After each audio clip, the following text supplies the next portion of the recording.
മറ്റൊരു പുതിയ ഒരു അധ്യായം മൊബൈലിലൂടെ നമുക്ക് കിട്ടുന്നത് കള്ളപ്രചരണങ്ങളാണ്. ആർക്കും അറിയാൻ കഴിയില്ല.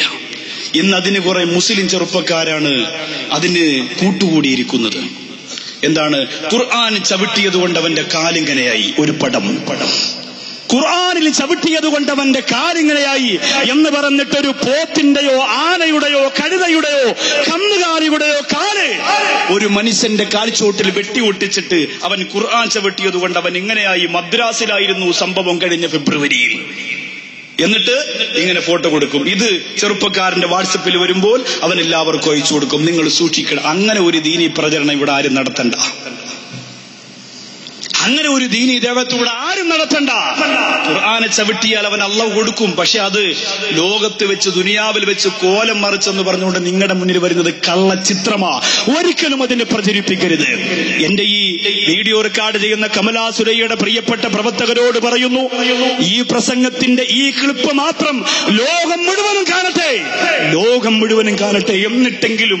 എന്നിട്ടെങ്കിലും അവരതിനെ തിരിച്ചറിയട്ടെ. ഖുർആനിൽ മൂത്രമൊഴിച്ചത് കൊണ്ട് ഇരുമ്പിന്റെ ലിംഗവുമായി ഒരു ചിത്രം.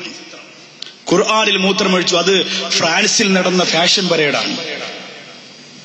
ഫ്രാൻസിൽ നടന്ന ഒരു ഫാഷൻ പരേഡാണ്. അതിൽ പങ്കെടുത്ത ഒരു സഹോദരന്റെ ശരീരം വികൃതമായിരിക്കുന്നു. അതിനെ ഫോട്ടോ എടുത്തിട്ട് ഖുർആനിൽ മൂത്രമൊഴിച്ചുകൊണ്ട് അള്ളാഹു അവൻ എങ്ങനെ ആക്കി. പിന്നെ ആളുകൾ ഖുർആനിലെ മൂത്രമൊഴിക്കുമ്പോൾ ലോകത്ത് ഇത്രയും സ്ഥലം കിടന്നിട്ട് അല്ലേ.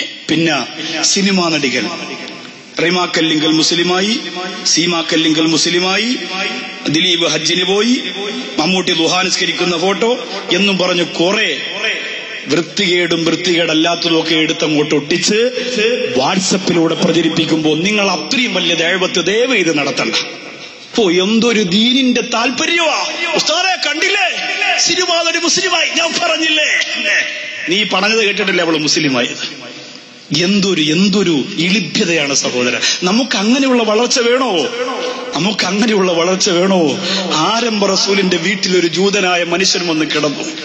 എന്നിട്ട് അള്ളാന്റെ റസൂലിനോട് വെറുപ്പ് കൊണ്ട് കിടന്ന റൂം മുഴുവനും മലമൂത്ര വിസർജനം നടത്തിയിട്ട് ഇറങ്ങിപ്പോയി.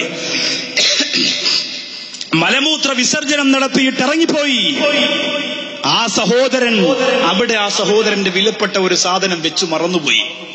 തിരിച്ചത് വന്ന് എടുക്കണമല്ലോ. അതിനുവേണ്ടി തിരിച്ചു വന്നപ്പോ കണ്ട കാഴ്ച എന്തെന്നറിയോ?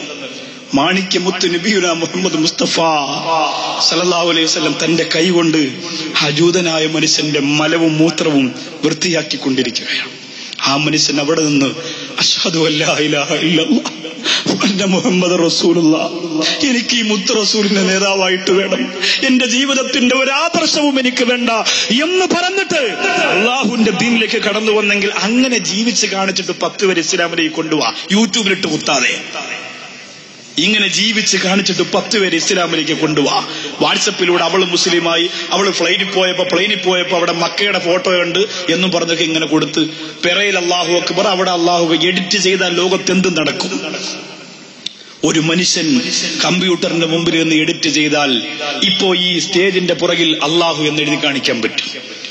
ഇന്നലെ ബാക്കവി ആക്കപ്പറമ്പിൽ പ്രസംഗിച്ചപ്പോൾ ശിഹാബ് തങ്ങളുടെ മുഖത്ത് അല്ലാഹു എന്നൊരു അത്ഭുത ചിഹ്നം വന്നു എന്ന് പറഞ്ഞ് വാട്സപ്പിൽ ഇട്ടുകൊടുത്താൽ എനിക്കും ആളാവാം, എന്റെ വീട്ടിലും ആള് വരും, ഞാനും വലിയ ശൈഖാവും. എന്റെ പ്രിയപ്പെട്ടവരെ, എന്തിനാണ് അതിന് നിൽക്കുക? നമ്മുടെ ഇസ്ലാമിനെ അങ്ങനെ നിങ്ങൾ വില കുറച്ച് കാണുമോ? എത്ര വലിയ പരിശുദ്ധിയുടെ ആദർശത്തിന്റെ വക്താക്കളാ ഞാനും നിങ്ങളും.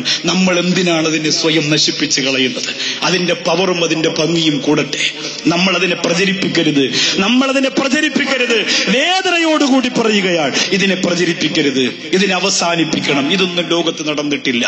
പിന്നെ കബറടക്കാൻ വേണ്ടി മയ്യത്തിനെ കൊണ്ടുപോയപ്പോൾ മണ്ണിടാൻ നേരത്ത് കബറിന്റെ അകത്തുനിന്ന് 10 പാമ്പ്. ലോകത്ത് വല്ല നടക്കണ കാര്യമാണത്. ഇത് കാണിച്ചിട്ട് ഉമ്മാമയെ പേടിപ്പിക്കുക. അങ്ങനെ പേടിപ്പിച്ചിട്ട് നിന്റെ വീട്ടിലെ ഉമ്മാമായി ഉപ്പാപ്പായും ദിക്ർ ചൊല്ലണ്ട, അതിൽ കുറച്ച് ചൊല്ലിയാൽ മതി. ആരാ പറഞ്ഞ അങ്ങനെ വരുമെന്ന്? ഏതോ ഒരു പ്രഭാഷകന്റെ പ്രസംഗത്തിൽ പോലും ഖബറിനെ കുറിച്ച് പറയുമ്പോൾ ഈ വീഡിയോ ചിത്രം കണ്ടപ്പോൾ ഞാൻ ഞെട്ടിപ്പോയി. സുന്നത്ത് ജമാഅത്തിന്റെ ആളുകളാന്ന് പറഞ്ഞിട്ട് അവര് പ്രസംഗിച്ചിട്ട് ഖബറിന്റെ കിളിപ്പിട്ടിരിക്കുന്നത് ഈ മയ്യത്ത് ഖബറിന്റെ അകത്തേക്ക് ഇറക്കി വെച്ചിട്ട് കുറെ പാമ്പിറങ്ങി വരുന്നതാ. ഇങ്ങനെ ആളുകളെ പറ്റിക്കണോ? അള്ളാഹുവിന്റെ ഭയം മനസ്സിലേക്ക് വരാൻ ഈ പറ്റിപ്പൊന്നും വേണ്ട. പിന്നെയോ അള്ളാഹുവിന്റെ വിശുദ്ധ ഖുർആനും ഓതിയാ പോലും നമ്മുടെ ഹൃദയമൊന്ന് കിടുകിടാ വിറയ്ക്കൂലേ? ഇതാ സുൽസിലത്തിൽ അർളു സിൽസാലഹാ വഅഖ്റജത്തിൽ അർളു അസ്ഖാലഹാ വഖാലൽ ഇൻസാനു മാ ലഹാ യൗമഇദ് തുഹദ്ദിസു അഖ്ബാറഹാ ബിഅന്ന റബ്ബക ഔഹാ ലഹാ. പോരെ, എന്തിനാണ് യൂട്യൂബ് കണ്ടല്ലാതെ പേടിക്കുന്നൊരു ചെറുപ്പക്കാരാ, വാട്സപ്പിന്റെ കോമാളിത്തരം കണ്ട് അല്ലാതെ ഭയപ്പെടുന്നൊരു ചെറുപ്പക്കാരാ, ഈ ആയത്ത് കേട്ടാ പോരെ, ഓതേണ്ടതുപോലെ നിന്റെ പ്രിയപ്പെട്ട വീട്ടിലെ മക്കള് അല്ലാന്റെ ഖുർആനോദിയാ വാപ്പച്ചി കരയൂലേ? എന്തിനേറെ ഇത്രയും ആയത്തുകൾ കേട്ട മുത്ത് റസൂല് അല്ലാഹുവിന്റെ വിശുദ്ധ ഖുർആനിൽ ഒരു സൂറത്ത് ഇറങ്ങിയപ്പോ ബോധം കെട്ട് വീണു പോയില്ലേ? പോരെ, ഇതൊക്കെ പോരെ നമുക്ക് അല്ലാഹു മനസ്സിലാക്കാൻ? എന്തിനാണ് നാടകം?